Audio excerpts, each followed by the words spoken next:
guys, welcome to another problem in the probability section, and this is also a very interesting problem. It's called problem of craps. Don't go by the name, it's really interesting. It's not a crappy problem at all.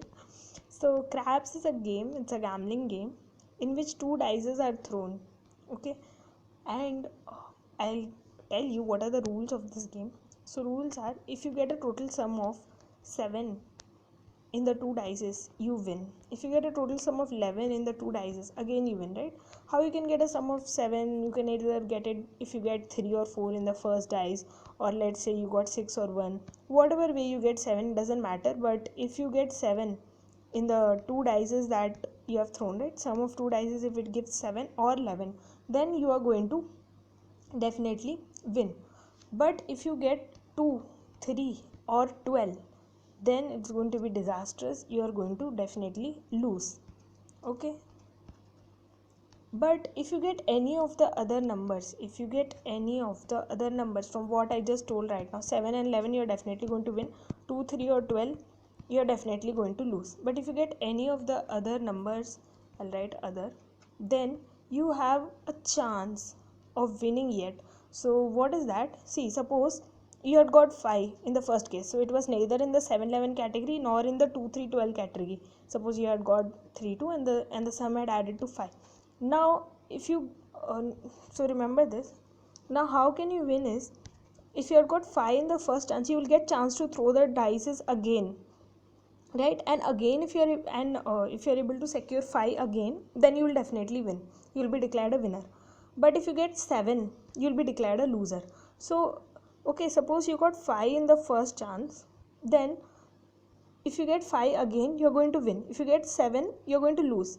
But if you get none of either 5 or 7, you can keep throwing the dice again. You can keep throwing it infinite number of times until either you get 5 or you get 7. If you get 5, you're going to win. If you get 7, you're going to lose. So if you get any of the other numbers in the first time, you're going to get infinite chances till you either get your original number or you get a 7, in which case you lose.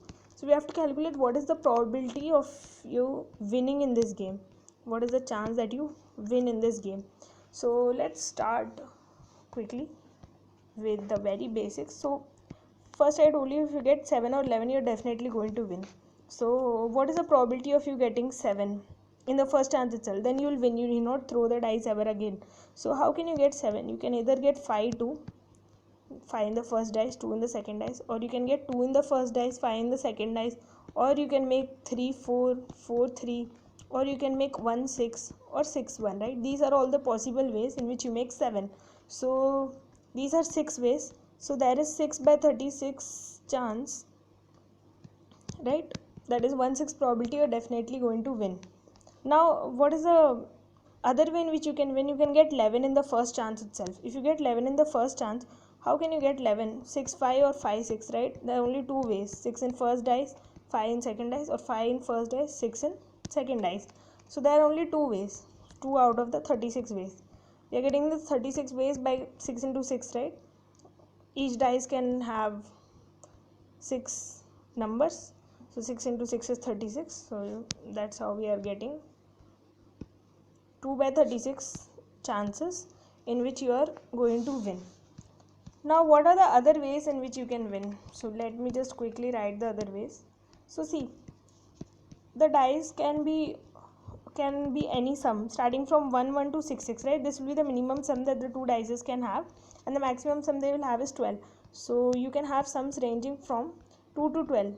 So these will be the total number of sums that you will have. Now I told you in the question that if you get 7 or 11 in the first chance, you're going to win, right? If you get 2 3 or 12, you're definitely going to lose. But you can still win by getting any of the other numbers and then going for that infinite number of chances again, right? So let's consider 4. Suppose you had got 4. What is the chance of you winning? Suppose you had got 4. How could you have got 4? 1 3 3 1 or 2 2, right? So 3 by 36 probability that you would have got 4 in the first chance. Now if you get 4, what is your probability of still winning? See, now if you had got 4, you get to throw the dice again, right? You get to throw the dice again, unless you either get a 4 or you get a 7. So if you get a 4, you win. If you get a 7, you lose. So what's your chance of winning? So, or what is your chance of getting 4 again? So see, this is a very interesting thing in probability which is called reduced sample spaces. So this is a very interesting concept in probability. See, now when you're throwing the dice again after first time getting a 4, see, you can get lot of numbers, right? You can get any number from 2 to 12, but it doesn't matter. It all matters is whether you get a 4 or you get a 7, or else all other chances are just wasted, right? I mean, you can get to throw the dice infinite number of times until you either get a 4 or you get a 7. So all other numbers we are not going to consider. We are only going to consider reduced sample space. That is, sample space will just reduce to you getting 4 or getting 7. That only matters in the game, right? So what are number of ways in which you can get a 4? We have just seen just now. There are only 3 ways, right? 3 1, 1 3, or 2 2. There are only 3 ways in which you get 4. What are the ways in which you can get 7? We had already seen in the beginning. There are 6 ways. You can do and see again. So there are 6 ways. For getting a 4, there are 3 ways. So the reduced sample space will be 9. There are only 9 ways, right, in which you can get uh, right, 6 ways for 7 and 3 ways for 4. So among these 9 ways, what is your probability or chance of getting a 4? 3, right? So if you get a 4, you win again. Your chance of winning is, if you get a 4 again, then only you can win, right? If you get a 7, you're going to lose. So by reduced sample spaces, your chance of winning again once you get a 4 in the first time, that will be 3 by 36 into 3 by 9. I'll just erase this so that you don't have any confusion. So see, this is the probability of you getting 4 in the first chance, and this probability of you winning after you get a 4, right? So this is the probability of winning after infinite number of chances. Or you can either get the 4 anytime, right? In the second chance, third chance, fifth chance, it doesn't matter. You should just get it before you get a 7, that's it, right? So this is the total probability of you winning in case you get a 4.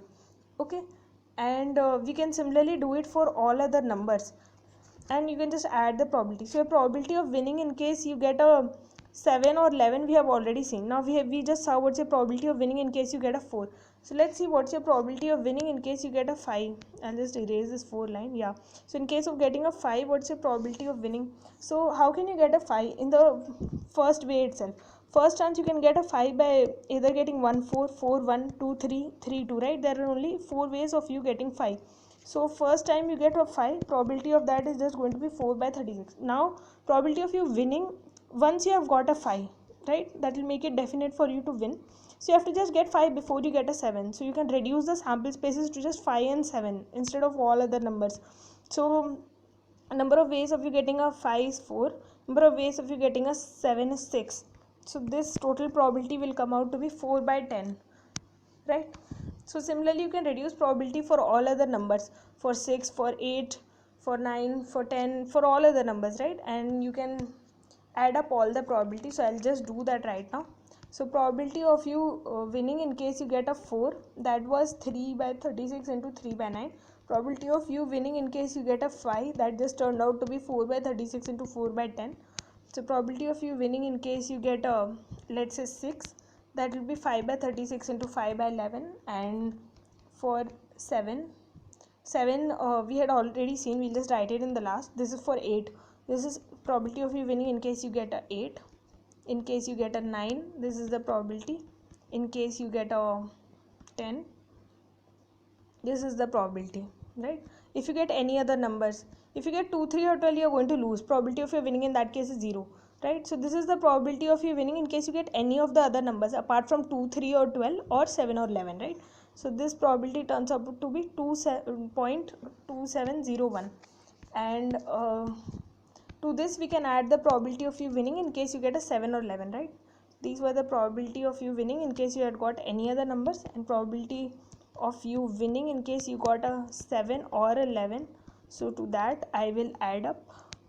So that probability turned out to be 8 by 36 if you remember from the beginning. So that adds up to 0.222. This is the probability of you winning in case you get a 4 5 6 8 9 or 10. Because if you get 2 3 12, your probability of winning is 0. So if you add both of these, you get the total answer to be 0.49293. So this is your probability of winning in this game. Thank you.